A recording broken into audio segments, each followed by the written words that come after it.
that the sun shines down its power to all the world and makes the wind blow strong as it will.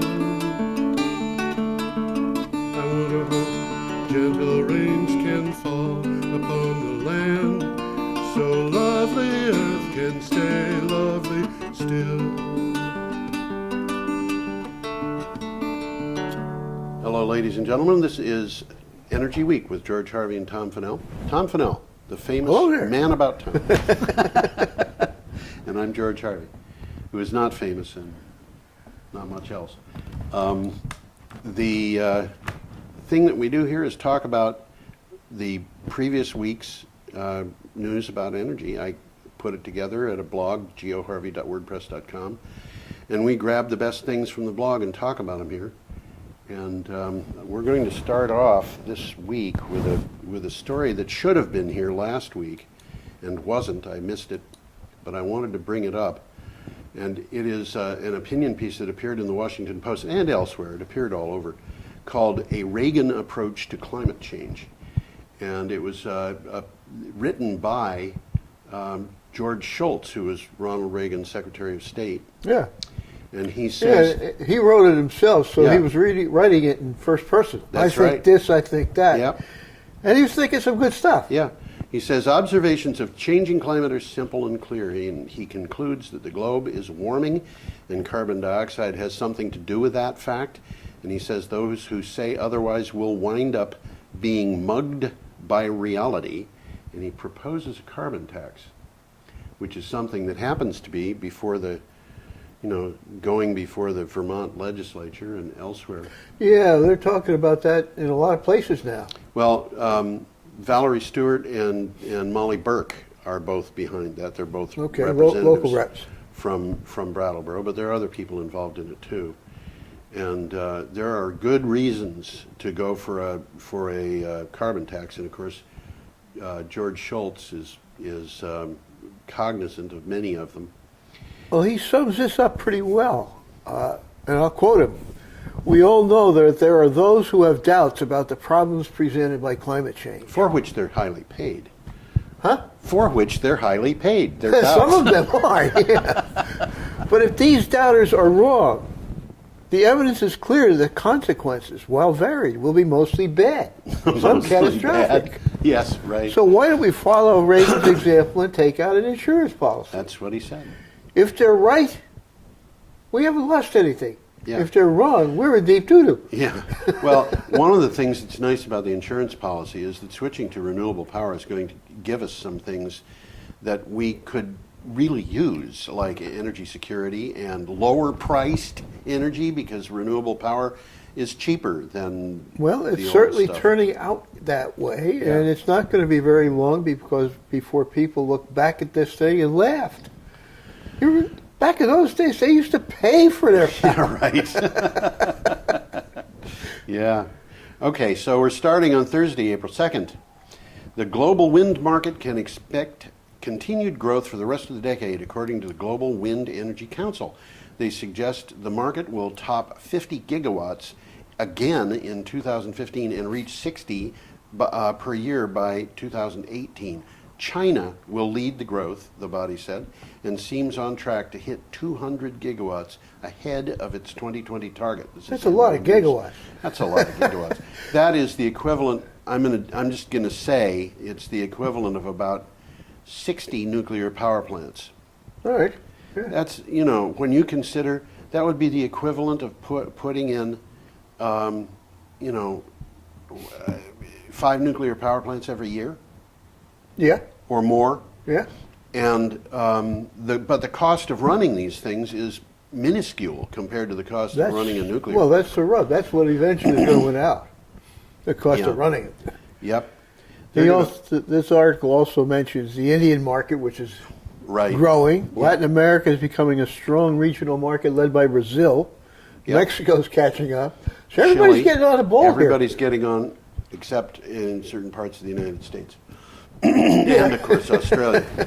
And a few other places. Wind power, there have been anti-wind people in very high positions in the UK, in England, actually.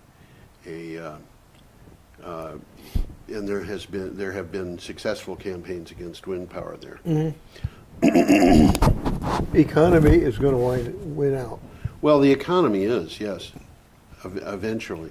But I wrote an article for Green Energy Times, not this current coming up issue, but I think it may have been the last issue or the one before, in which I pointed out that if you take the numbers from the World Wildlife Federation and you apply them to the numbers of species we've got in the world, and of course there's differing opinions about how many of them there are, but we are seeing during the course of the 21st century, in a worst case scenario, something along the lines of another species going extinct every 5 minutes. I've read stuff like that. And this is something. I mean, some of these species are bugs and stuff like that we don't care about. But the World But Wildlife some of them Fund, are pretty big guys. Yeah. I called their naturalist and I asked him what they were worried about. And he said, well, we're worried about the bald eagle. We're worried about the Baltimore oriole. We're worried about moose. And he said, this is not a matter of these animals being hit by high temperatures that they can't stand. It's a matter of the things that attack them can move north into the areas where they live faster than they can move north. So the moose are dependent upon on vegetation, but the vegetation would have to move into what is now forest. The vegetation that they eat, they are going to be moving a couple of miles a year. The ticks that are infesting them are moving north at an amazing rate by comparison, and they're finding moose killed by ticks. No kidding. Bled to death. Wow. Can you imagine that? I can't, really. I can't. Okay, that was from Renews. I did just hear yesterday in New Hampshire, three bears died by eating chocolate. Oh, yes, I've heard about that. The people put out chocolate out to attract the bears, and it's killing them. Yeah, well, they're going to find out it also attracts their own dogs. And chocolate's bad for dogs, too. Bad for dogs. Yeah. It's funny because it's good for human beings. Yeah, I think so. It is. All you got to do is read the Harry Potter books, and you find out about that. If I haven't. If there's a Dementor around, chocolate is a good cure. Oh, is that the case? Yes. Yeah. Okay, our next item Moving right along. From Clean Technica. In a major new report, global investment bank Citigroup has defined the current battle between cheap oil and renewables like wind and solar to be the fundamental change, so fundamental it will change the future of energy. But it says renewables will win because of basic economics, energy security, and environmental issues. From that article, it states bluntly, renewables are the cheapest way to substitute for coal-fired power. Absolutely. And it's happening They're all over the cheaper than world. Coal now. Now, this is Wall Street talking, though. Yes, it is. This isn't a bunch of tree huggers. Well, there are tree huggers on Wall Street, but this is Wall Streeters who are not tree Name huggers. three. Let's see. Michael Bloomberg. Is he a tree hugger? He just donated $30 million to Greenpeace for the purpose of waging war on coal. Okay, I'll give him a 300 shots for that. I'll think of I'll two give him more and 300. see if I can get them for you. Okay. Yeah, this was an interesting article. Which, the Bloomberg article? Well, the Citigroup thing. The Citigroup. I don't know who wrote it, but No, the one you're just talking about. Yes, right. The long-term outlook for renewables remains bright. Yes. Fundamental factors, including increasing economic competitiveness, energy security, and environmental goals, all remain potent forces driving ever more rapid adoption of renewable energy globally. Right. Right. I almost should say that again. I won't, but Right. It's a heavy statement, though. Yeah. Okay, from Bloomberg, we have this. Same day, Thursday, April 2nd. Some UK coal-fed power stations are at risk of halting for the summer after the doubling of carbon emissions levy hurt the profitability of the plants run by utilities. The UK carbon price support designed to help fight global warming increased by 88% on April 1st, causing one measure of profitability to drop 53%. Later on, we're going to we're going to visit another article that's almost saying the same thing about American coal. Yes, yes. So we'll go ahead. Yeah. Friday, April 3rd, according to Red Eléctrica de España, the Spanish peninsula and I pronounced that wrong because I learned how to pronounce Spanish badly. Got 69% of its electricity generated in March from technologies that produce zero carbon emissions. Nuclear, as a whole, provided 23.8% of the country's electricity in March, while 47% came solely from renewable sources, that from Think Progress.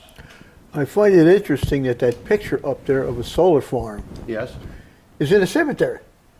Yes, that was something that I found interesting too, and I actually looked for that cemetery, and I was unable to find more pictures of it, which is not to say there's anything wrong with that picture, it's just that it hasn't been photographed as much as it might have been. It's interesting, I mean. Yeah. Yeah. I guess the people that are buried there don't give much of a darn about it. I don't think they do. They might actually like it. You never can tell.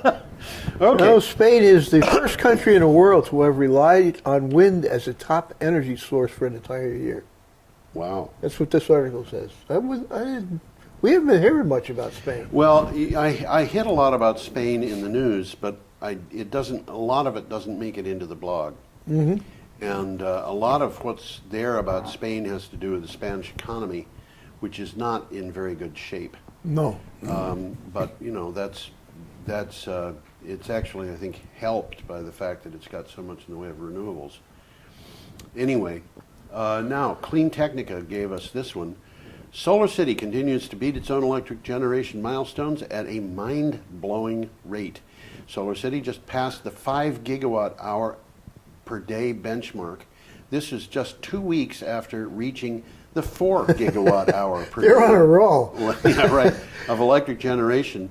And that is an increase of 40% from last year when it increased 3 gigawatt hours per day in April. There's a graph up there. Yeah, and the graph kind of tells you why they would go from one to the next. Yeah. We're in the spring, and they'll probably hit at least another of these milestones this summer. But they hit the milestone already. Well, I mean, Yeah, another one. Oh, they hit another one. Well, they're up at they were at 5 last month. Now they're at 6. Right. So they're going to go higher than that. They're going to go higher. That's definitely what I was trying to say. Yeah. Because we haven't really hit the peak of the season by any shot. Not at all. And who knows where they're going to go with this. This reminds me of something I just found out about last week up at Green Mountain Power. Okay. They're just finishing up the development of a very large solar installation. Right. On a landfill. Right. And they said, it's rated for 5 megawatts. Okay. But it's actually capable of generating 7. Yes. Why would you do that? Well, they don't run it at full speed in the summertime. Yeah. But in the fall, when the sun is lower and the potential is going out, they put all this extra stuff online. Now, Right. it's not running at peak.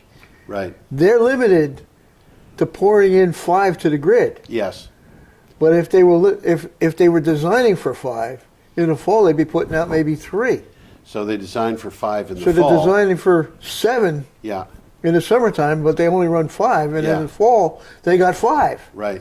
Now It makes sense to me. Yeah, I that's never thought of it before. Interesting because, Tad Montgomery called me yesterday and he told me basically the same thing. Mm-hmm. And he said, what they should do is instead of shutting that extra capacity down, they should divert it and use it for making hydrogen, and then use the hydrogen. Store it one way or another. Other yeah, way. absolutely. And they are doing that up in Rutland. They got 2 very large battery storage systems. They've got a couple of large batteries up there, Yes, yeah. which cost $5 million.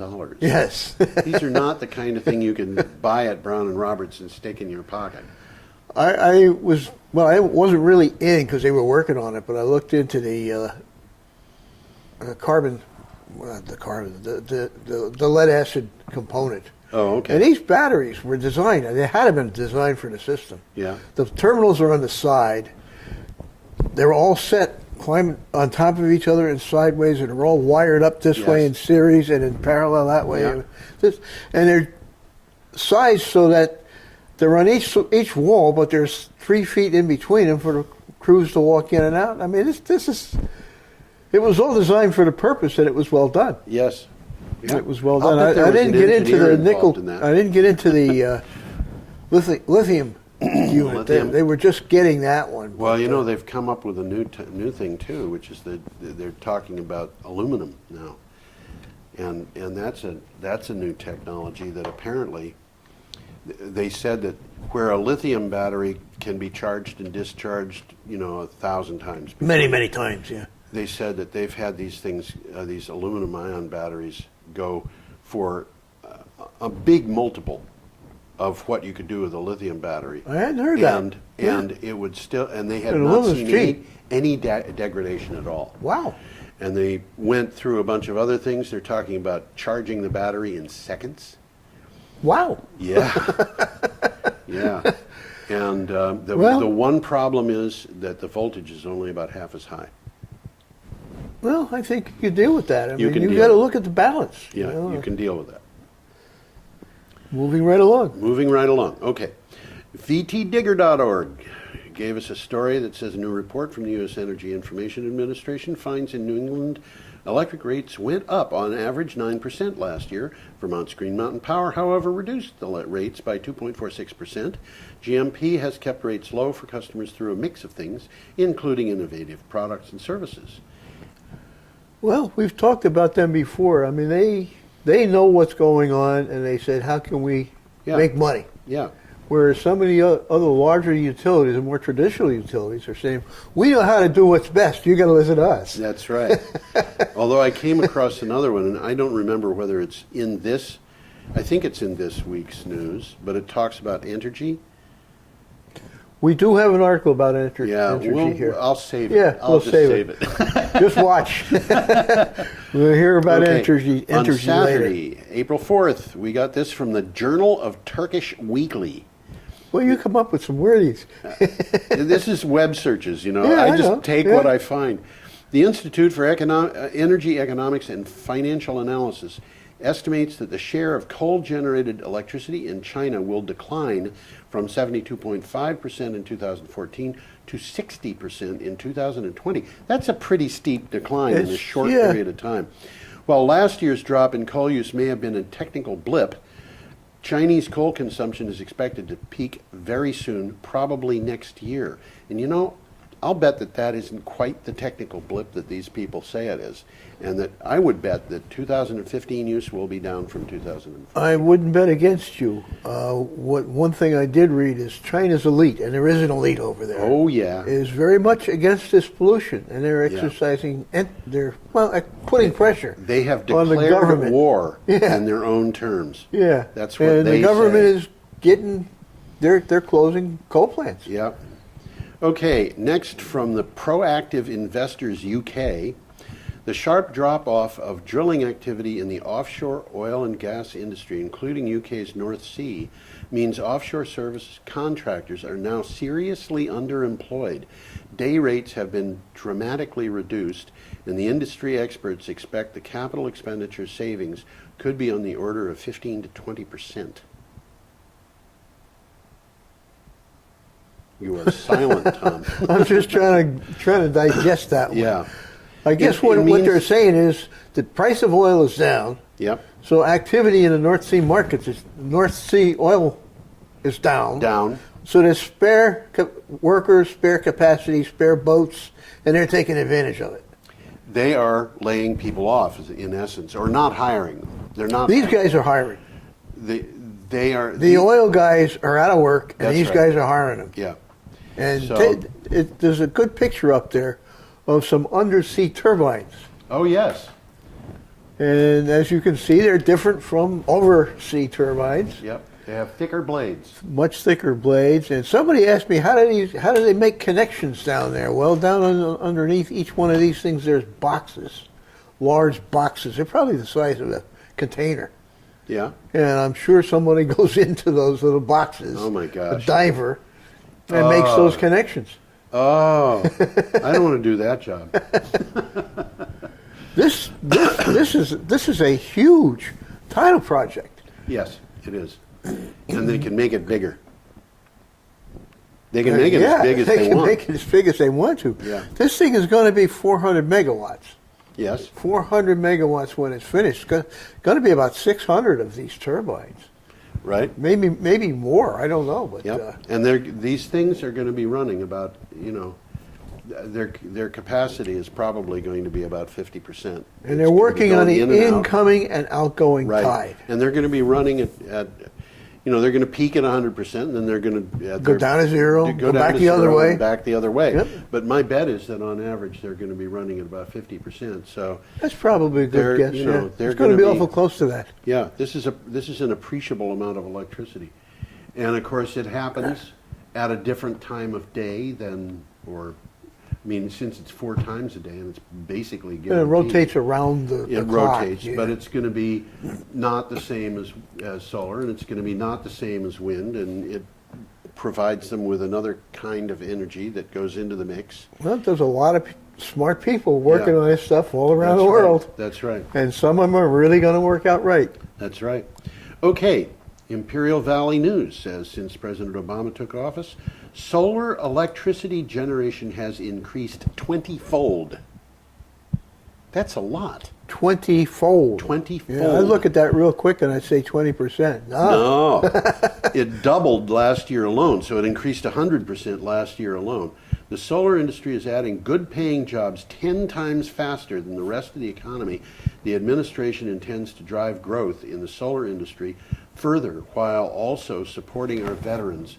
I just had a thought about this. Mm-hmm. The state of Ohio is resisting the idea of renewable energy. They've put their Ohio is? Yeah, they've put their renewable energy target on hold for 2 years, and there are a lot of people in that part of the world, Mitch McConnell in Washington D.C. being one of them, who really are pushing to keep those jobs for those. Well, he's coal Kentucky, miners. right? Yeah, he's from Yeah, Kentucky. that's a big coal mining state. Right. And, I'm sitting there saying to myself, the guys who are losing the jobs in the coal mines, and this happens to be true, I've seen this happen. The guys who are losing their jobs in the coal mines can get new jobs putting up wind turbines or putting up solar. And they can have those jobs, which in some ways are better than working in a coal mine. In other ways, they're Anything's not. better than Anything's working better in a than coal working in a mine. coal mine, but they're not going to be paid quite as much. Yeah, From what I yeah. understand, they're only going to be making, on average, $23 an hour, which is a whole lot more than I make. and anyway, Mitch McConnell and the legislators in Ohio and so forth who are attempting to stop the renewables are attempting to stop the thing that is going to give those coal miners new jobs. Yeah, that's interesting. That is a real Well, problem. you hear coal miner, and you and I think of the guy with the black face that's cutting coal seams. Yep. When these guys talk about coal miners, they talk about the guy that owns the mine. Yes. Well, there's, what can I say? There is a bit of that. Yes. Okay. By the way, when I said black faces, they weren't born black. No, they weren't. These guys get black very quick down there. Yes, they do, and their lungs get black too. And their lungs get black, Yeah. unfortunately. Yep. And they go home and pick up their little girls, and the little girls get black from the dust they get from their fathers. There's a joke about that, but I'm not going to tell you I now. think you'd be best if you don't. Okay, Sunday, April 5th. This one's neat. This one's neat. Oh, you've got a nice picture there. I expanded that. This was such a nice picture. Yeah. This is the White Cliffs of Dover. Yeah, and I want And to I didn't point see any out- bluebirds. No, but there are. You know that there are. If you look on that cliff, on the right side of the page, you'll see what looks like a hedgerow that aims straight at the cliff, and right near that hedgerow, on this side of it, is a building that looks like it's about to fall off the cliff. And Yes, the reason yes. why it looks like it's going to fall off the cliff is because it's about to fall It off is the about cliff. to fall off the cliff. Those cliffs have been eaten away by the water. They're made of chalk. They're very soft. And when global warming raises the sea, those cliffs are going to kind of march inland. And the lighthouse that you see there might disappear. Well, that's a lighthouse. That's a I lighthouse. thought it was a mosque. A mosque? It's got an Maybe onion it's on been top. converted to a mosque. Okay. I have seen these cliffs from the English Channel. Yeah? And there's something to see. There's something to see. Yeah. And if you go farther west, I lived in Kent, which is where these things are, but I also lived in Devon. And Devon is at the other end of the south coast, and they have cliffs that are like these, except they're red. Oh, yeah? Yeah. Yeah, interesting. Yeah. Well, we're talking all about the cliffs of Dover. We haven't even talked about this article. We haven't. I should read what it says. At least read what it says. Yeah. This is from the Kentucky Post Pioneer, and why it's in the Kentucky Post Pioneer, I don't know. But the UK's National Trust will begin campaigning aggressively for action to combat the impact of climate change, which it says threatens the quiet landscape and atmosphere that it was set up to shield. The Trust's Director General says its charity status does not mean it cannot speak out on the issue. So their purpose is to preserve historical sites and stuff like that. The trust is kind of like national parks in the United States. Yeah, and I got a picture of a couple of their properties, which is interesting. I don't know what that building is. Obviously, it's a castle. But, Well, it's I mean the one on the left. It's a very nice. Oh, the one on the right is a castle. The one on the right is obviously a castle. Yeah, the one on the left Very is old a castle. manor house. Some kind of a manor house. My ancestors had a house that it was really big. And, Oh, yeah? Yeah, it was. Yeah. My great grandfather was the illegitimate son of the Marquis of Bristol. Oh. And the Marquis of Bristol had a palatial estate in near Bury St. Edmunds. And if you see this thing from like Google Earth, you'll see that the house is as big as the entire neighborhood that's next to it. The house is 680 feet long. Oh boy. And it is, I've been there. It's appalling, it's so ugly. I'm so glad I don't live in that place. Well, my takeaway from this thing is very, very important. Okay. The UK's National Trust aims to protect the British countryside. Right. They also manage the boyhood homes of John Lennon and Ringo Starr. How do you like that? Wow. We knew about palaces and castles and things like that, but the boyhood homes... They're important too. In a different way, but but compared to the boyhood homes of John Lennon and Ringo Starr.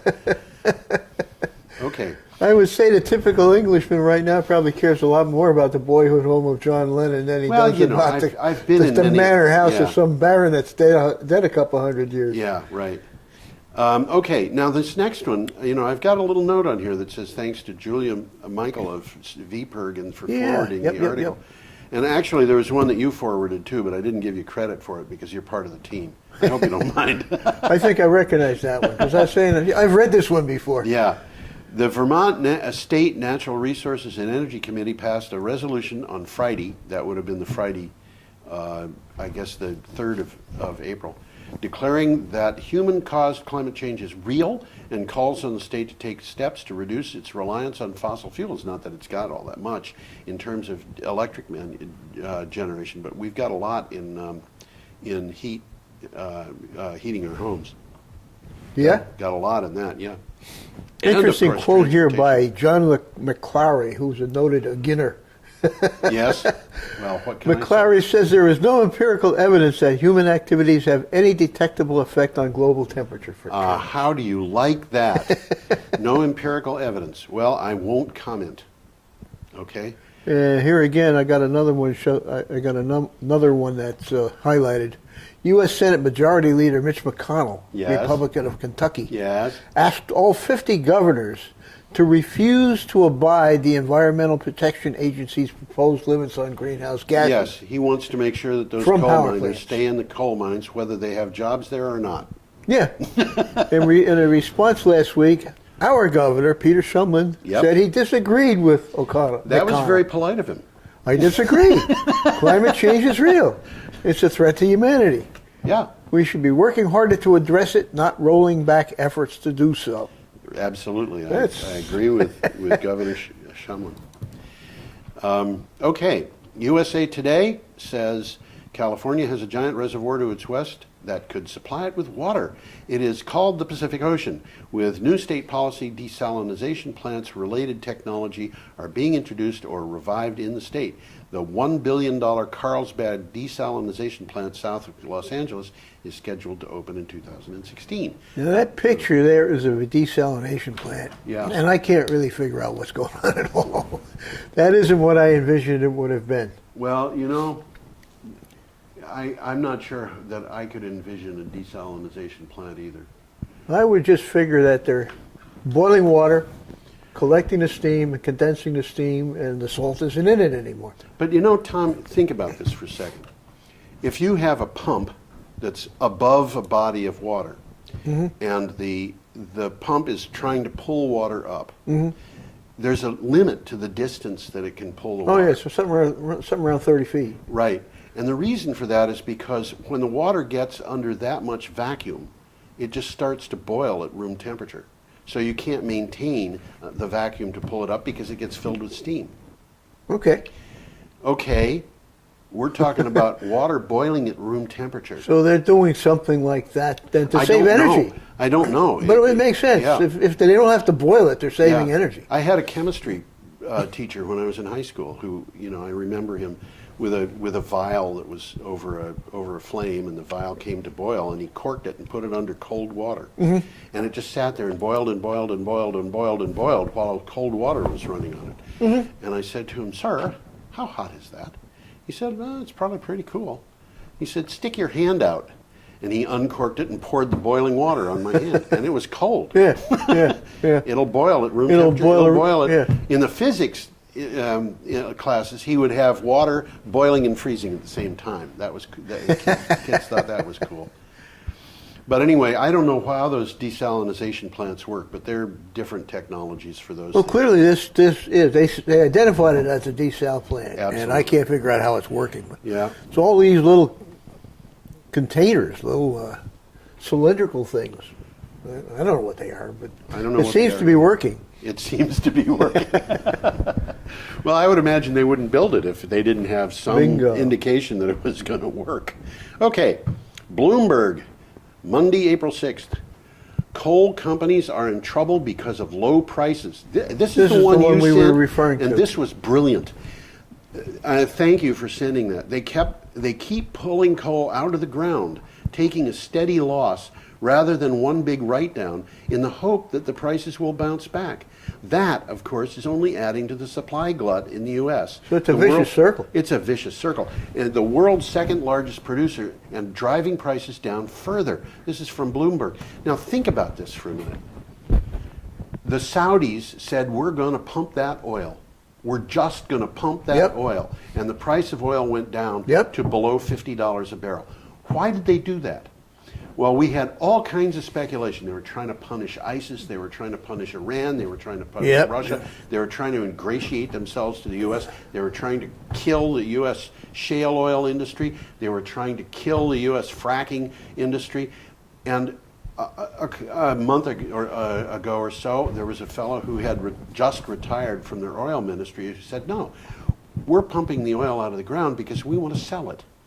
Because if it stays in the ground, it won't all get pumped out and sold. We won't be able to sell We it. won't be able to sell it. They would rather Sell it now sell cheap. it now cheap, and that'll cut off everybody else. But that's okay. Well, they can get it out of the ground probably cheaper than anybody else they on can Earth. get it out of the ground cheaper than almost anybody Yeah. else on Earth, and so that's what they're doing. It's profitable for them if it goes to $30 a barrel.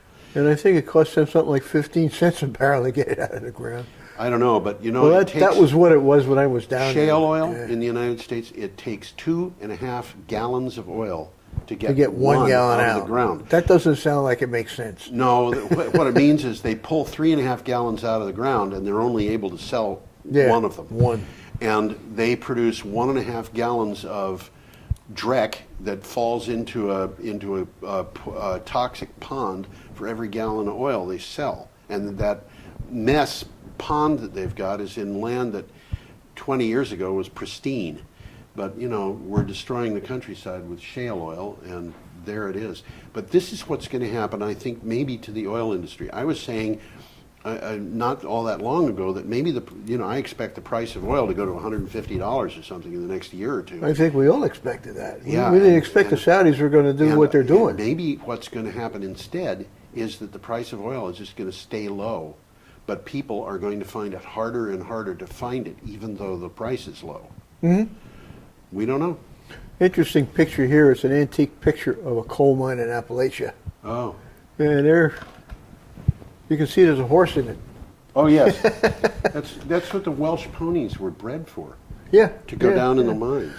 There probably are still some mines in Appalachia where they're using horses. You think so? Yeah, because we all hear of these huge coal mines with 500 or 1,000 employees. There's some father and son coal mines. I had never thought of that. I used to see them way up on top of a mountain or something like that. Wow. There's maybe 3-4 guys working it. And, wow. Yeah, there probably still a few of them around. Wow. They inherited the land. They don't want to sell it. There's coal up there. Yeah. Makes more money than growing corn. Yeah. So. Okay. When they get less money from coal and corn, they'll switch back to the corn. Switch back to the corn. Maybe they'll sell ethanol. I hope not, because I don't like corn ethanol, but that's beside the point.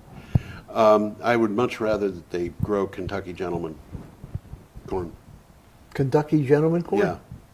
You mean for making bourbon? No, for sweet corn for eating. Oh, eating corn. Yeah, oh, okay. Is that a breed of corn? Or? I think, yeah. Yeah, okay. Yeah. Kentucky Gentleman. I think that is. Maybe I'm confusing two different things. I probably am confusing a breed of corn with a breed of whiskey. Okay. Clean Technica gave us this on Monday. One of the more hilarious criticisms of renewable energy is that it costs too much. A report from the economics of a report says the economics of China, the EU, and the U.S. could save as much as $500 billion a year in fossil fuel imports alone if they switched to 100% renewable energy. That's a lot of money. And there would be other benefits as well. And the amount That's a lot of money. Yeah, and the benefits that they would get in addition to that would probably be much more than that. It's a lot of money. We're talking about, just huge savings. For what it's worth, after 10 years, that'll be worth $5 trillion. Yeah. Yep. Okay. Renew Economy, April 7th, Tuesday, April 7th. Renew Economy gave us this little piece. Solar PV is already upturning business models of utilities around the world.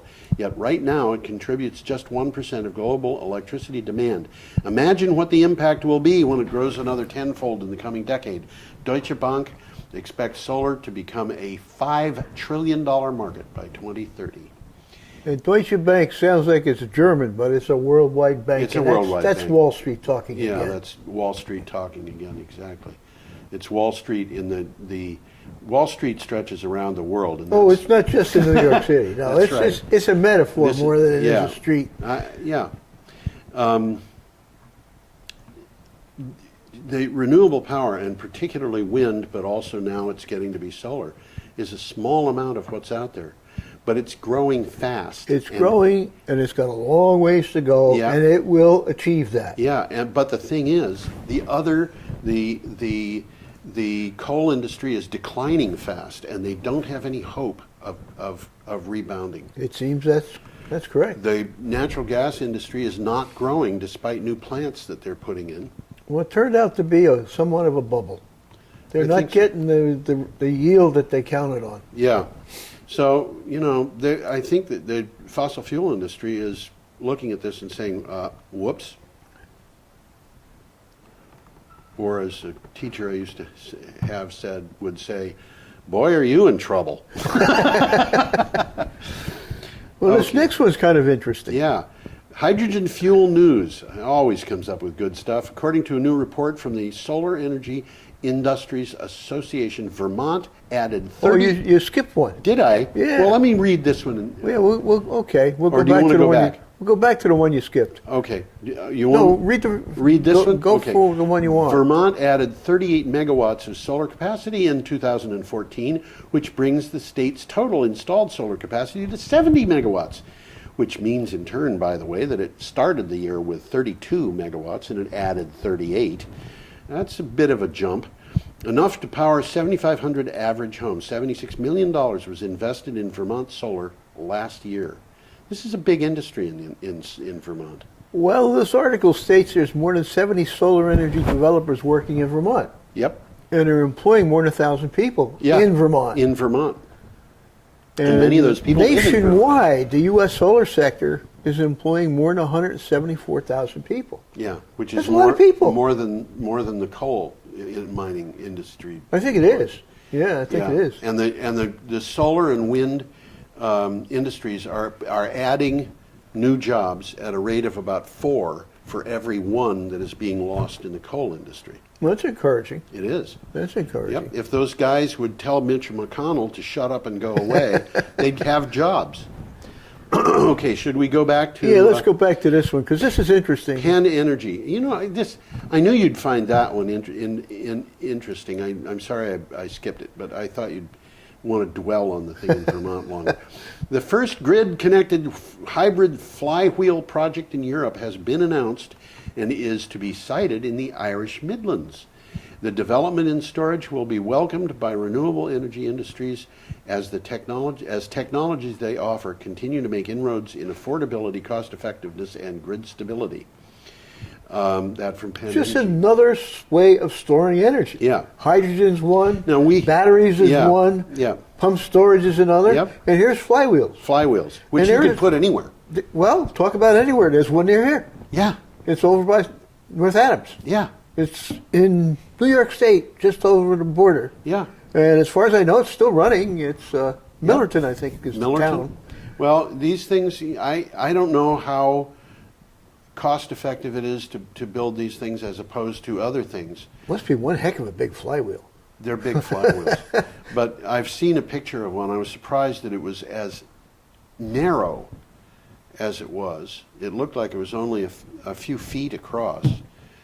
But it was kind of tall, and it looked to me like it was just a big, solid piece of metal.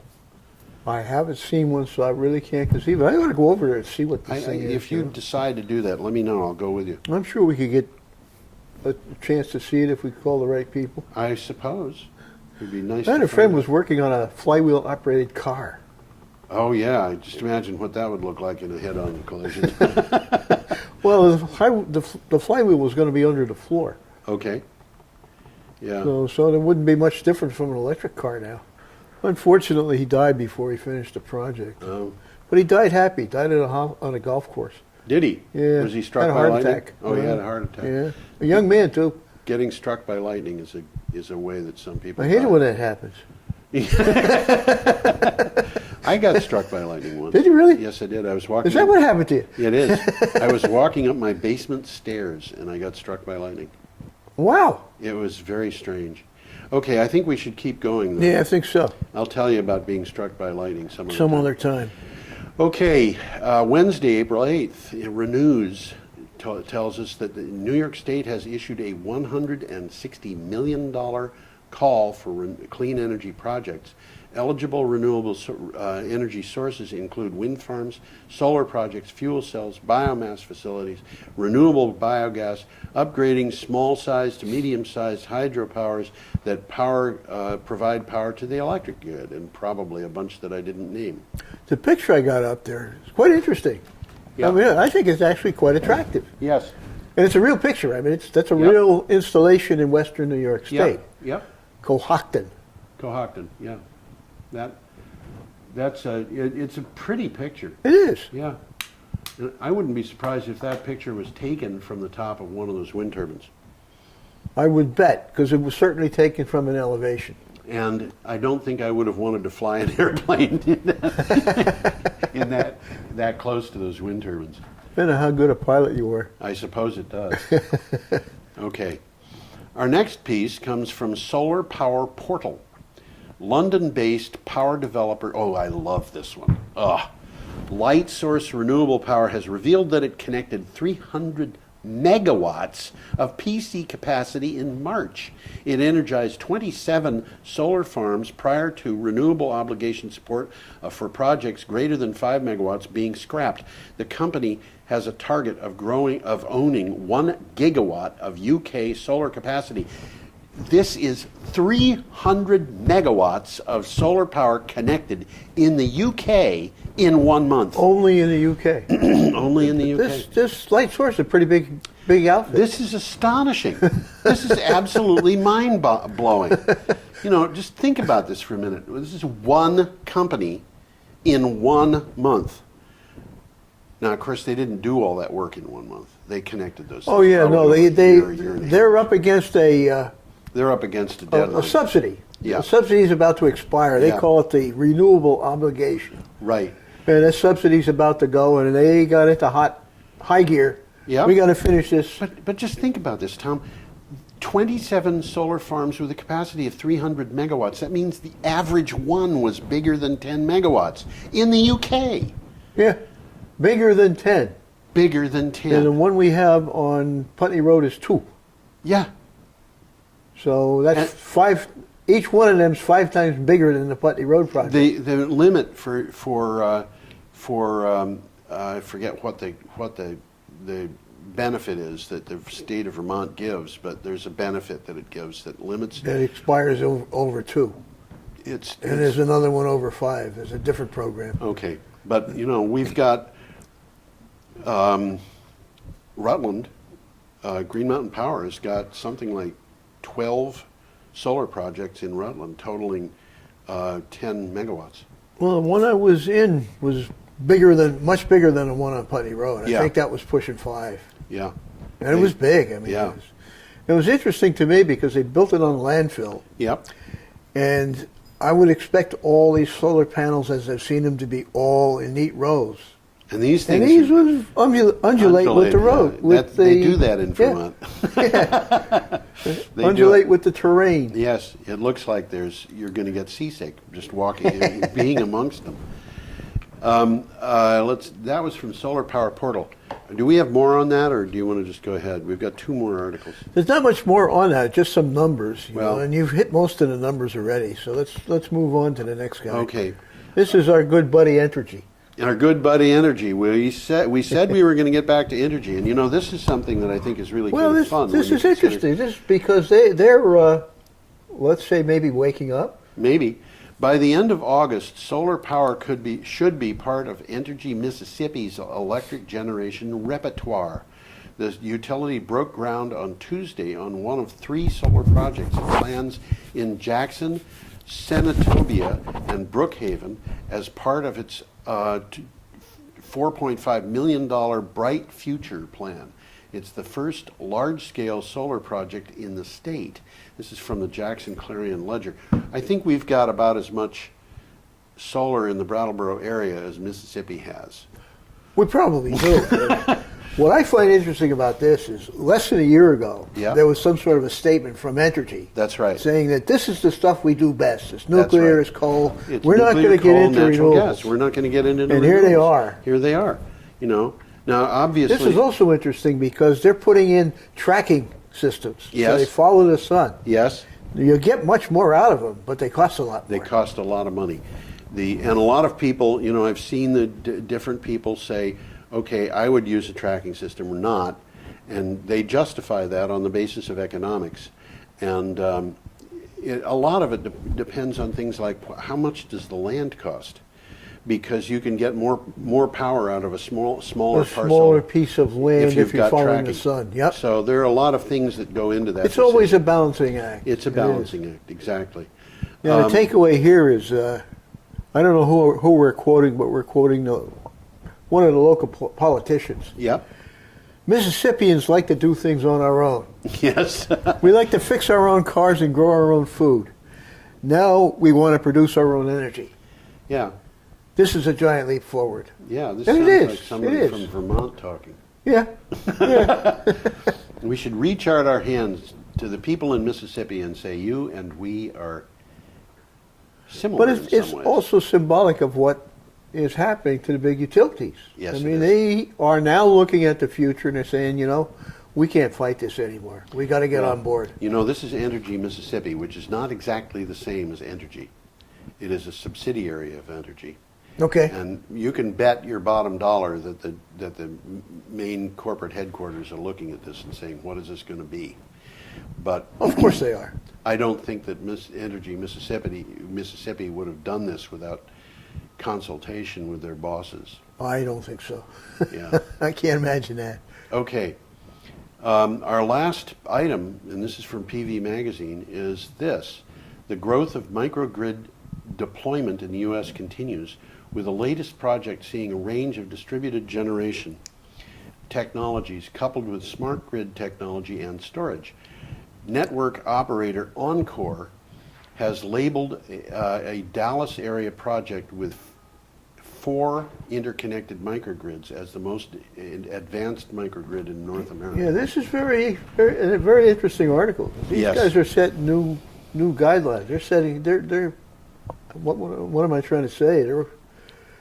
They're pushing the envelope. Yeah, they are. And it looks like they're doing it in a very intelligent way. yes, well, one of the things that you know is that, I remember hearing somebody told me that wind turbines don't last more than about 6 years on average.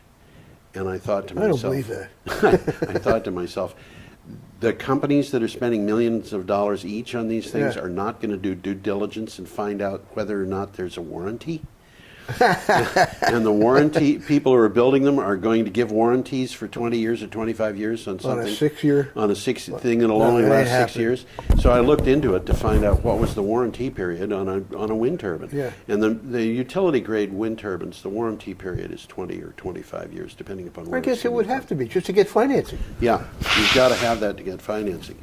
And that when you start getting into areas where people are spending lots and lots and lots of money, people have to do due diligence. Oh, absolutely. Very seldom do you find things happening where money is being spent in large quantities and they haven't remembered to pay the insurance or get a warranty. I knew a guy who had a paper company, and he and his brother owned it, and the brother decided one month that they weren't making enough money to cover the cost of insurance, so he was going to take a chance. Yeah. The company burned down. Ooh, that happens. It does, yeah. and it's a sad thing that happens. The fella I knew had already started investing in other businesses, and he had a hard time. But the brother who had failed to pay the insurance, and without telling his other brother. Uh-oh. Are they still talking to each other? Well, the last time I heard, they were still talking to each other, but there was a little bit of a bone of contention I between would them. bet. And the guy who failed to pay the insurance wound up being poor. He just went from having a fairly healthy income to having no income and nothing to fall back on. So anyway, Before we leave this one, Go ahead. I got a quick definition or a description of what it is. Yeah. 4 interconnected microgrids Yes. have been integrated with 2 solar PV arrays, a propane microturbine, 5 generators, doesn't explain what they are, and 2 energy storage units. Right. And then they talk about who's managing it and stuff like that. But Right. the microgrids, there's 2 of them now, or 4 of them. Yeah, 4. They're Can operate independently or as one larger microgrid. right. And that's what I think we should have in Vermont. I think what we should have. I think it's inevitable. I think every town should have its own microgrid, which should be as close to being able to cover its own needs as possible, so that when the energy goes out, when the power goes out, that town will keep going on its own, maybe at a reduced load level, but still be able to do it. And then the different towns should be interconnected so that they can absolutely. support each other. Absolutely. That's basically what this model is. And that's what they're doing The here. new grid is going to be Right. an assembly of microgrids Right. that are integrated. Now, what's happening right now in Rutland, you saw it. I just wrote an article about it for Green Energy Times. They have about a dozen different solar projects going on in Rutland, ranging from very, very small to rather large. And then, of course, they've got an additional large group of small projects putting panels on people's roofs and things like that. But they also have taken one of those and turned it into a microgrid that centers on the high school, as I recall, as the emergency shelter. The one that I saw was right next to the high school. Okay. And as a matter of fact, the high school kids participated in the storage project. Isn't that nice? Yeah, it is. Now It's a hands-on thing for the kids. Yeah, they have spent $10 million on that microgrid. And some of this, of course, is research and development money, but a lot of it is those batteries. The batteries that you saw cost $5 million. Yeah. And then some of it is on the generating facility, which is this huge solar array. Yep. And in addition to that, what they're doing is they're providing a shelter basically for all of the people of the city of Rutland, so that Which is in the high school. which is in the high school, but they also have some other emergency. And there's a hospital right There's nearby. a hospital. The hospital is in the microgrid, and there are other things that are in the microgrid, including the nearby residences. Mm-hmm.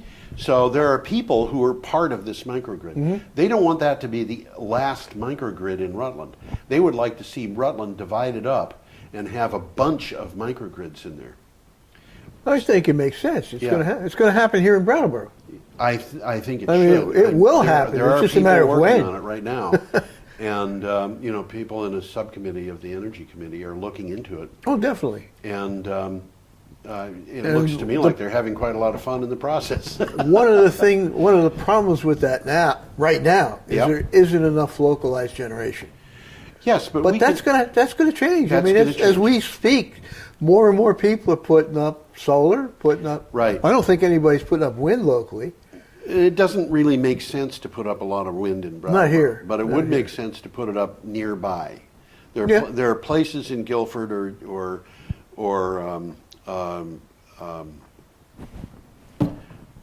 Marlboro. Marlboro. Yeah, Marlboro. A few places. I mean, you could put wind turbines on Wantastica, and I know that there are people who would be outraged at the idea of having to see wind turbines on Wantastica. Well, the people who would be outraged can't do a damn thing about it because they're in Vermont and Fantastic gets in New Hampshire. But the other thing too, of course, is that you would have some people who would say, "I just love those." My Yeah. daughter went to Wales, and she said she called me and she said, "You should see this." I had been in Wales years and years earlier, and it was in some respects exactly the same, and in other respects very different.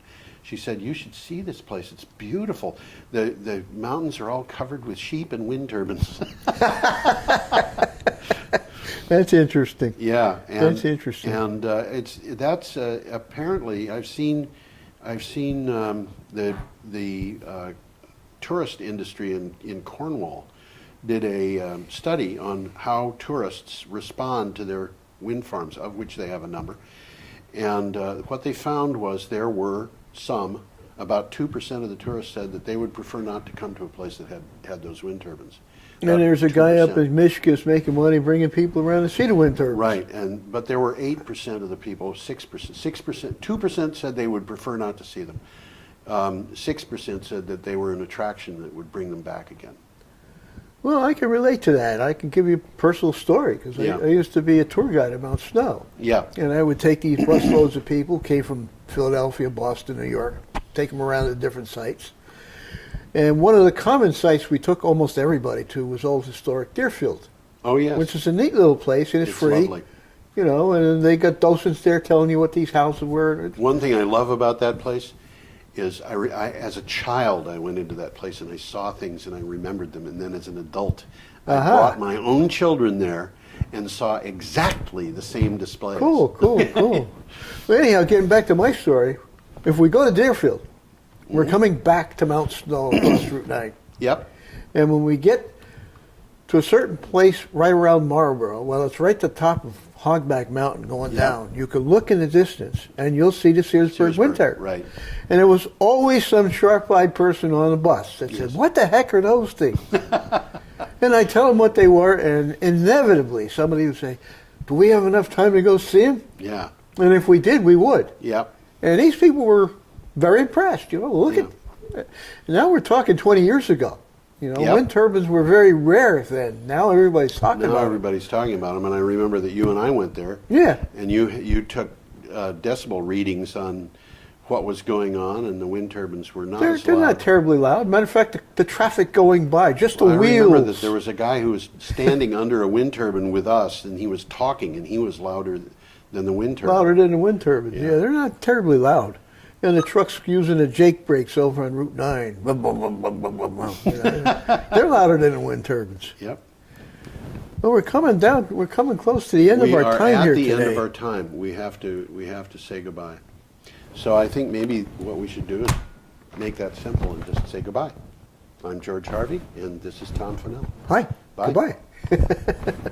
We spin and we toil, we work all day, sowing and reaping, we store goods away, so we can be dressed well on the day that we die.